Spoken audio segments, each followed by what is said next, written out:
Headset ద్వారా ఎవరైతే BEd చేద్దాం అనుకుంటున్నారో మనకు ఫేజ్ 1లో ఆల్రెడీ సీట్ అలాట్మెంట్ అనేది రిలీజ్ అయిందండి. సో చాలామంది ఫీజు రియంబర్స్మెంట్ క్యాండిడేట్స్కి కొన్ని ప్రైవేట్ కాలేజ్ వాళ్ళు ముందే మీరు ఫీజు పే చేయాలి, మాకు తెలంగాణ గవర్నమెంట్ నుంచి ఫీజు రియంబర్స్మెంట్ రాదు అని అడుగుతారు. సో ఈ వీడియోలో మీరు ఫీజు పే చేసే వాళ్ళు కావచ్చు అండ్ రిక్వెస్ట్ ఏ విధంగా పెట్టుకోవాలి అండ్ ఇంకొక మెయిన్ పాయింట్ వచ్చేసి మీ దగ్గర మనీ లేకపోతే ఏం చేయాలో ఈ వీడియోలో డీటెయిల్గా ఎక్స్ప్లెయిన్ చేస్తానండి. సో కొద్దిగా వినండి, వింటే మీకు క్లారిటీగా అర్థమవుతుంది. సో ఇక్కడ ఫీజు రియంబర్స్మెంట్ వచ్చే వాళ్ళకే ఇష్యూ ఉంటుంది. సో ఎవరికైతే ఫీజు రియంబర్స్మెంట్ రాని వాళ్ళు ఉంటారు కదా, సో మీ ఫాదర్ గవర్నమెంట్ ఎంప్లాయీస్ కావచ్చు, మీకు ఇన్కమ్ సర్టిఫికేట్ లేకపోతే డైరెక్ట్ మీకు ఎంత ఫీ ఉంటుందో అది పే చేసుకొని మీ కోర్స్ అయిపోయిన తర్వాత సర్టిఫికేట్స్ ఇస్తారు. కానీ ఈ ఫీజు రియంబర్స్మెంట్ ఇష్యూ ఉన్న వాళ్ళు ఎస్సీ ఎస్టీ కావచ్చు, మైనారిటీస్ కావచ్చు, బీసీ ఈడబ్ల్యూఎస్ వాళ్ళకు కొద్దిగా ప్రైవేట్ కాలేజ్ వాళ్ళు ఇష్యూ చేస్తారు సర్టిఫికేట్స్ ఇచ్చేటప్పుడు కావచ్చు అండ్ ఇప్పుడు ఫీ పేమెంట్ చేయమంటారు. సో ఎవరైతే ఎస్సీ ఎస్టీ మైనారిటీ వాళ్ళకు ఫుల్ ఫీజు రియంబర్స్మెంట్ వస్తుంది. జస్ట్ మీరు గ్రీన్ ఫండ్ 100 రూపీస్ పే చేసిన తర్వాత నార్మల్గా కాలేజ్ ఫీజు ఒక కాలేజ్ ఒకలా ఉంటుంది.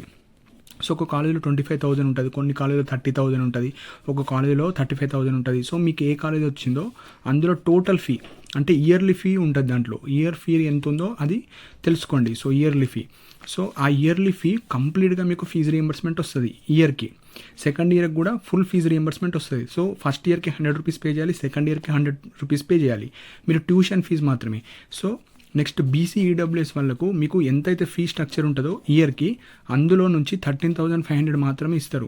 రిమైనింగ్ అమౌంట్ మీరు పే చేసుకోవాలి. ఎగ్జాంపుల్ ఒక కాలేజీలో 30,000 ఫీ ఉంటే 13,500 తీసేసిన తర్వాత రిమైనింగ్ అమౌంట్ ఏదైతే ఉంటుందో అది మీరు పే చేస్తారు. సో ఇప్పుడు ప్రైవేట్ కాలేజ్ వాళ్ళు ఏమంటారంటే ఎస్సీ ఎస్టీ మైనారిటీ వాళ్ళకు ఎగ్జాంపుల్ మీ ఫీ 25,000 అయితే 25,000 ఇప్పుడు మీరు పే చేయండి అంటారు. అదే బీసీ ఈడబ్ల్యూఎస్ వాళ్ళకు 13,500 తీసేసి రిమైనింగ్ ఎంత అమౌంట్ అయితే ఉందో అది మీకు పే చేయమంటారు. సో ఇలాంటి క్యాండిడేట్స్ మీరు ఏం చేయాలంటే, సో ఇక్కడ మెయిన్ పాయింట్ తెలంగాణ గవర్నమెంట్ వాళ్ళు ఈ బీఎడ్ కాలేజెస్కి ఫీజు రియంబర్స్మెంట్ రూపంలో వాళ్ళకి ఇస్తారు. కాకపోతే తెలంగాణ గవర్నమెంట్ వాళ్ళు ఈ బీఎడ్ కోర్సే కాదు అన్ని ఎడ్యుకేషనల్ ఇన్స్టిట్యూషన్స్ వేరియస్ కోర్సెస్కి చాలా లేట్గా ఫీజు రియంబర్స్మెంట్ రిలీజ్ చేస్తారు. సో దాని మూలంగా ఇక్కడ స్టూడెంట్స్ సఫర్ అవుతారు అండ్ ప్రైవేట్ కాలేజ్ వాళ్ళు కూడా సఫర్ అవుతారు. సో ప్రైవేట్ కాలేజ్ వాళ్ళు ఏం చేస్తారంటే వాళ్ళు ఎలాగో లేట్ ఇస్తారు కాబట్టి ఫస్ట్ మీరు మాకు ఇచ్చేసేయండి అని ఫోర్స్ చేస్తారు. సో ఎవరికైతే మనీ ఇబ్బంది ఉండకపోతే మీరు అమౌంట్ పే చేయండి. ఎవరికైతే మనీ ఇబ్బంది ఉందో సో ఏం చేయాలో కూడా డీటెయిల్గా ఎక్స్ప్లెయిన్ చేస్తానండి. సో ఫస్ట్ మీరు కాలేజీలో జాయిన్ అవుతారు. జాయిన్ అయిన తర్వాత ఈ పాస్ ద్వారా మీరు ఫీజు రియంబర్స్మెంట్ని క్లెయిమ్ చేసుకోవచ్చు. అంటే ఇప్పుడు ఎస్సీ ఎస్టీ వాళ్ళకు ఈ ఫుల్ ఫీ వచ్చింది కదా, ఎగ్జాంపుల్ మీకు 25,000 అయితే ఆ 25,000 మీకు గవర్నమెంట్ పే చేయాలంటే కాలేజ్లో అడ్మిషన్ అయిన తర్వాత ఈ పాస్ ద్వారా మీరు అప్లై చేసుకోవాలి. మీ సేవ కావచ్చు, నెట్ షాప్ కావచ్చు, ఎక్కడన్నా మీరు అప్లై చేసుకోవచ్చు. అది కాలేజీలో జాయిన్ అయిన తర్వాత కాలేజ్ వాళ్ళు చెప్తారు. సో ఇది మీరే అప్లై చేసుకోవాలి బయట. సో ఈ పాస్ ద్వారా మీకు ఫీజు రియంబర్స్మెంట్ ఏదైతే అమౌంట్ ఉంటుందో అది వచ్చేసి కాలేజ్ అకౌంట్లో పడుతుంది, మీ అకౌంట్లో కాదు. అంటే కొంతమంది డిగ్రీ స్టూడెంట్స్కి కొంతమందికి అర్థం కాదు. సో ఏదైతే సపోజ్ ఇప్పుడు ఫుల్ ఫీజు రియంబర్స్మెంట్ 25,000 ఉందో అది మీ అకౌంట్లో పడదు, అది కాలేజ్ అకౌంట్లో పడుతుంది. సో నెక్స్ట్ ఏంటంటే time taking. So Telangana government వాళ్ళు 2 years, మీ కోర్స్ పీరియడ్ ఎంత 2 years. సో ఈ 2 yearsలోనే వెయ్యరు వాళ్ళ అమౌంట్, 3 to 4 years అన్న టైం పడుతుంది. ఎందుకంటే ప్రీవియస్ బ్యాచ్ వాళ్ళకు 3-4 years బ్యాచ్ వాళ్ళకే ఫీజు రియంబర్స్మెంట్ పడలేవు. సో వాళ్ళ దగ్గర ఫండ్స్ ఉన్నప్పుడు వాళ్ళు రిలీజ్ చేస్తారు. సో అప్పటి వరకు మీకు సర్టిఫికేట్స్ ఇవ్వరు. సపోజ్ మీరు అమౌంట్ పే చేస్తా అంటే ఇస్తారు, లేకపోతే ఇవ్వరు. ఎందుకంటే ప్రైవేట్ కాలేజ్ వాళ్ళకు ఇప్పుడు ఇలా ఫీజు రియంబర్స్మెంట్ ఫుల్ ఇస్తే వాళ్ళకి 0 రూపీ, అంటే వాళ్ళకి ఏం లాభం రాదు. సో వాళ్ళు ఏమంటారు, మీరు అమౌంట్ అంతా పే చేయాలి, ఇప్పుడే మాకు ఫీజు రియంబర్స్మెంట్ రాదని అంటారు. సో ఇప్పుడు ఏం చేయాలంటే, సో అలాంటి క్యాండిడేట్స్ ఎవరికైతే అమౌంట్ అడుగుతున్నారో, మనకు బీఎడ్ వచ్చేసి 2 years. సో ఇయర్కి 2 semesters ఉంటాయి.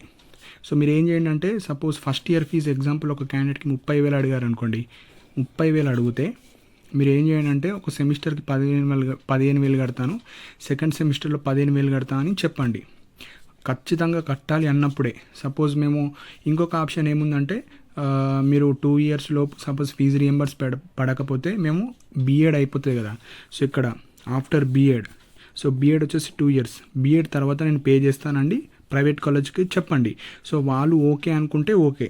కాకపోతే 99% బీఎడ్ కాలేజ్ వాళ్ళందరూ మీరు ఫస్ట్ ఇయర్ ఫీజు ఇప్పుడే పే చేయండి, మీకు డైరెక్ట్ ఆ అమౌంట్ మీకు రిలీజ్ అవుతుంది, రిలీజ్ అయినప్పుడు మీకు మేము రిటర్న్ చేస్తామని అంటారు. సో కాలేజ్ వాళ్ళు ఏం చెప్తే దాని ప్రకారంగా మీరు వెళ్ళండి. సో ఇప్పుడు ఏం చేస్తారంటే, ఎవరైతే ఫీ పేమెంట్ చేస్తారు కదా, సపోజ్ ఎగ్జాంపుల్ 30,000 పే చేయమంటారు. ఆ 30,000 పే చేసే ముందు ఫస్ట్ మీరు ఏం చేయండి అంటే, ఇక్కడ ఒక లెటర్ రాయండి. ఒక లెటర్ ఏం చేస్తారంటే మీ కాలేజ్కి రాయాలి. సో ఇప్పుడు నాకైతే ఫీజు రియంబర్స్మెంట్ వచ్చింది, కానీ కాలేజ్ వాళ్ళు అడుగుతున్నారు.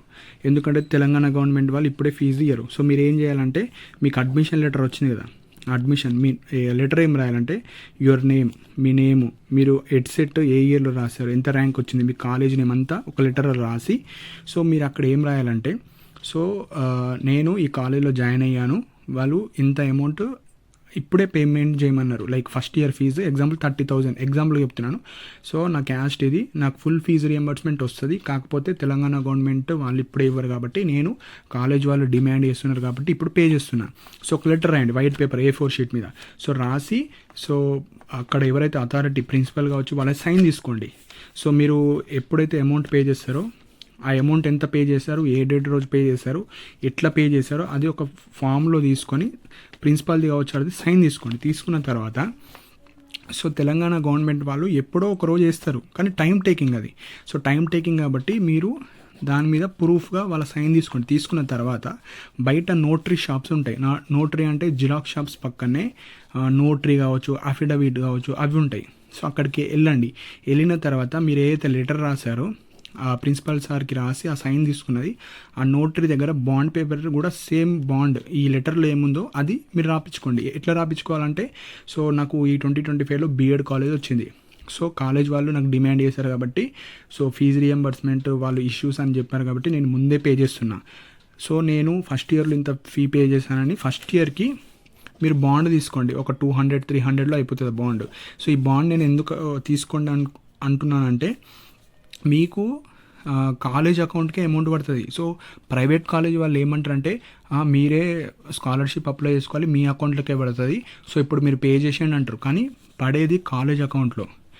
సో ఈ పాస్లో అప్లై చేస్తారు కదా, తెలంగాణ గవర్నమెంట్ వాళ్ళు మీ అకౌంట్కి పంపరు, కాలేజ్కి ఒక అకౌంట్ ఉంటుంది. ఆ అకౌంట్లో ఎగ్జాంపుల్ మీలో ఒక 100 మెంబర్స్ జాయిన్ అయ్యారు B.Edలో. ఈ 100 మెంబర్స్కి సపోజ్ 100 ఇంటూ ఒక 30,000 ఫీ ఉంది. ఈ 100 ఇంటూ 30,000 ఎంత అమౌంట్ అయితే ఉంటుందో ఆ అమౌంట్ మొత్తం గవర్నమెంట్ వాళ్ళు ఎవరైతే ఈ 100లో కూడా ఫీజు రియంబర్స్మెంట్ వాళ్ళకి మాత్రమే ఈ కాలేజ్ అకౌంట్లో పడుతుంది. ఆ కాలేజ్ అకౌంట్లో ఇప్పుడే పడదు, టైం టేకింగ్. సో ఆ అమౌంట్ పడ్డాక కాలేజ్ వాళ్ళు ఇట్లా పడ్డది, సో మీకు ఏదైతే మీరు అప్పుడు ఫీ పేమెంట్ చేశారో అది రిటర్న్ ఇవ్వాలి. సో ఆ విధంగా మీరు నోటరీ రాపించుకోవాలి. సో నేను ఇప్పుడు పే చేస్తున్నా సార్. సో తెలంగాణ గవర్నమెంట్ వాళ్ళు ఎప్పుడైతే ఫీజు రియంబర్స్మెంట్ రిలీజ్ చేస్తారో కాలేజ్ అకౌంట్లో పడితే సో కాలేజ్ వాళ్ళకు నేను క్లెయిమ్ చేసుకుంటా. సో అప్పుడు 2 years బ్యాక్ కావచ్చు, 1 year బ్యాక్ కావచ్చు నేను అమౌంట్ ఇచ్చాను. సో మళ్ళీ ఇప్పుడు కాలేజ్ వాళ్ళకు ఫీజు రియంబర్స్మెంట్ వేశారు కాబట్టి ఆ అమౌంట్ నాకు ఇప్పుడు రిటర్న్ ఇవ్వాలని అలా ఒక ప్రూఫ్ రాసుకోండి. సో 300 కావచ్చు, ఒక 400 or 200 ప్లేస్ బట్టి, అంటే మీ టౌన్స్లో నోటరీ షాప్స్ దగ్గర వెళ్ళి ఇట్లా రాపించుకొని పెట్టుకోండి. ఎందుకు చెప్తున్నా అంటే సేఫ్ సైడ్కి. సో ఎందుకంటే తెలంగాణ గవర్నమెంట్ వాళ్ళు ఇప్పుడు మీరు B.Ed ఫస్ట్ ఇయర్ ఉన్నప్పుడే వేయాలి, కాకపోతే వాళ్ళ దగ్గర ఫండ్స్ లేవని ఏవో రీజన్స్ వల్ల వాళ్ళు వేయరు, వేరే వేరే కార్యక్రమాలు ఉంటాయి కాబట్టి ఈ ఎడ్యుకేషన్ మీద అంత పట్టించుకోరు. సో ఆ ఫీజు రియంబర్స్మెంట్ మీదే కాదు, B.Ed, degree, B.Tech, B.Pharmacy, M.Pharmacy, PG, so ఇలా ఏ కోర్సెస్ కూడా మీరు డ్యూరింగ్ కోర్స్లో వేయరు. After course 2 years, 3 years, 4 years ఇట్లా ఉంటుంది. సో అందుకే ప్రైవేట్ కాలేజ్ వాళ్ళు ఏం చేస్తారు, ముందే పే చేసుకుంటారు. సో ముందే పే చేస్తారు కాబట్టి మీరైతే వాళ్ళు అడిగిన అమౌంట్ పే చేయండి. రిక్వెస్ట్ చేయండి, సార్ నా దగ్గర అమౌంట్ లేదు, నేను ఇప్పుడు కొద్దిగా పే చేస్తా, లేదు ఖచ్చితంగా పే చేయాలనుకుంటే మీరు అమౌంట్ పే చేయండి. కానీ ఒక ప్రూఫ్ ఆ లెటర్ రాసి ఆ లెటర్ నోటరీ వేయించుకొని అది మీ దగ్గర పెట్టుకోండి. పెట్టుకున్న తర్వాత మీకు 2 yearsకో 3 yearsకో ఎప్పుడో మీకు అమౌంట్ పడుతుంది, అమౌంట్ కాలేజ్ అకౌంట్లో పడుతుంది. అప్పుడు మీరు ఈ పాస్లోనే మీరు లాగిన్ అయ్యి చూసుకోవచ్చు అమౌంట్ పడ్డదా లేదా అని. సో మీరు డిగ్రీలో ఎలా అయితే ఈ పాస్ చేసుకున్నారో ఇక్కడ degree students and B.Tech students ఇద్దరు ఉంటారు. సో మీకు ఈ పాస్ ఎలా అయితే డిగ్రీలో B.Techలో అప్లై చేశారు కదా, సో అలానే మీకు ఈ పాస్కి సంబంధించిన లాగిన్ డీటెయిల్స్ ఉంటాయి. సో లాగిన్ డీటెయిల్స్ మీకు పడ్డదా లేదా అంటే ఇప్పుడు ఎగ్జాంపుల్ 2025 అకాడమిక్ ఇయర్ అంటే 2025 to 26 B.Ed ఫస్ట్ ఇయర్లో మీకు ఫీజు రియంబర్స్మెంట్ పడ్డదా లేదా చెక్ చేసుకోవచ్చు. పడితే ఓకే, పడకపోతే 2 yearsకో 3 yearsకో పడుతుంది. అప్పుడు పడిన తర్వాత మీ కాలేజ్కి వెళ్ళి ఆ అమౌంట్ మీరు కలెక్ట్ చేసుకోవాలి. లేదనుకుంటే B.Ed 2 years అయిపోయిన తర్వాత వాళ్ళు ఏమంటారు అంటే మీకు ఫీజు రియంబర్స్మెంట్ పడలేదు, సో మేము మెమోస్ ఇవ్వము, CMM ఇవ్వము, TC ఇవ్వము అంటారు.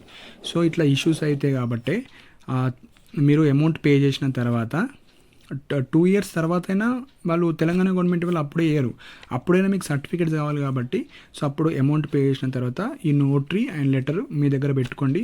సో తెలంగాణ గవర్నమెంట్ ఇవ్వగానే అప్పుడు నేను ఆ అమౌంట్ నేను రిటర్న్ తీసుకుంటాను రాసుకొని పెట్టుకోండి. సో ఇప్పుడు దీని మెయిన్ కంక్లూజన్ ఏంటంటే కాలేజ్ వాళ్ళు పక్కా అడిగితే మీరు ఇచ్చేసేయండి. ఇచ్చేసేటప్పుడు జస్ట్ ఇచ్చేయకండి, ఒక ప్రూఫ్ మీ దగ్గర మేము పే చేసినామని తీసుకొని పెట్టుకోండి. అండ్ కాలేజ్ వాళ్ళు ఈ డిగ్రీ ఇప్పుడిప్పుడే రీసెంట్ పాస్ అవుట్ వాళ్ళకి చెప్తారు మీ అకౌంట్లోనే పడుతుంది అంటే వాళ్ళు నమ్ముతారు కాబట్టి నేను డీటెయిల్గా వీడియో చేస్తున్నాను. సో మీ అకౌంట్లో అయితే పడదు, మీ అకౌంట్లో స్కాలర్షిప్ పడుతుంది, ఫీజు రియంబర్స్మెంట్ వచ్చేసి మీ అకౌంట్లో పడదు, ఈ కాలేజ్ అకౌంట్స్లోనే పడుతుంది కాబట్టి సో ముందే జాగ్రత్తగా పేమెంట్ చేసే ముందు ప్రాపర్గా పేమెంట్ చేయండి. And one more important point వచ్చేసి ఎవరికైతే 34+ ఏజ్ ఉంటుందో వాళ్ళకైతే ఫీజు రియంబర్స్మెంట్ రాదు, వాళ్ళు పక్కా పే చేయాల్సిందే. ఎందుకంటే ఏ కోర్స్కైనా ఒక ఏజ్ లిమిట్ ఉంటుంది. సో బీఎడ్ చేయాలంటే పక్కా 34 ఏజ్ ఉండాలి, బిలో 34 ఆర్ బిలో ఉంటేనే వస్తుంది. 34 ఎబో ఉంటే ఫీజు రియంబర్స్మెంట్ రాదు. మీరు ఇన్కమ్ సర్టిఫికేట్ పెడితే అలాట్మెంట్ ఆర్డర్లో వస్తుంది, కానీ ఈ పాస్ ద్వారా మీకు రాదు. ఇది మెయిన్ పాయింట్. మీకు ఈ ఎడ్సెట్ ఎంట్రన్స్ కండక్ట్ చేసే వాళ్ళు వేరుంటారు, ఈ పాస్ వేరు ఉంటారు. ఇప్పుడు మీకు ఫీజు రియంబర్స్మెంట్ సీట్ అలాట్మెంట్ మీద వచ్చినా మీకు ఈ పాస్లో రాదు. సో ఇది మెయిన్ పాయింట్. సో మీరైతే పక్కా ఫీ పేమెంట్ చేయాలి, irrespective of your caste, irrespective of your income అందరు పే చేయాలి. 34 ఏజ్ అబోవ్ ఉన్నవాళ్ళు, బిలో ఉన్న వాళ్ళు మీకు ఫీజు రియంబర్స్మెంట్ ఎంత వస్తుందో అంత వస్తుంది. సో ఇవి ఇంపార్టెంట్ పాయింట్స్ అండి. సో ఎవరైతే ఇష్యూస్ ఫేస్ చేస్తున్నారో కౌన్సిలింగ్ ప్రాసెస్లో సో మీ దగ్గర మనీ ఉంటే పే చేయండి, లేదంటే ఒక బాండ్ పేపర్ రాసుకొని మీరు ఇచ్చేసేయండి, తర్వాత కాలేజ్ వాళ్ళు మీకు రిటర్న్ చేస్తారు. సో ఇవి ఇంపార్టెంట్ పాయింట్స్. మీకు ఏమైనా డౌట్స్ ఉంటే కింద కమెంట్ సెక్షన్లో మెన్షన్ చేయండి. అండ్ ఇలాంటి అప్డేట్స్ కోసం మన ఛానల్ని సబ్స్క్రైబ్ చేసుకోండి. And thank you for watching my video.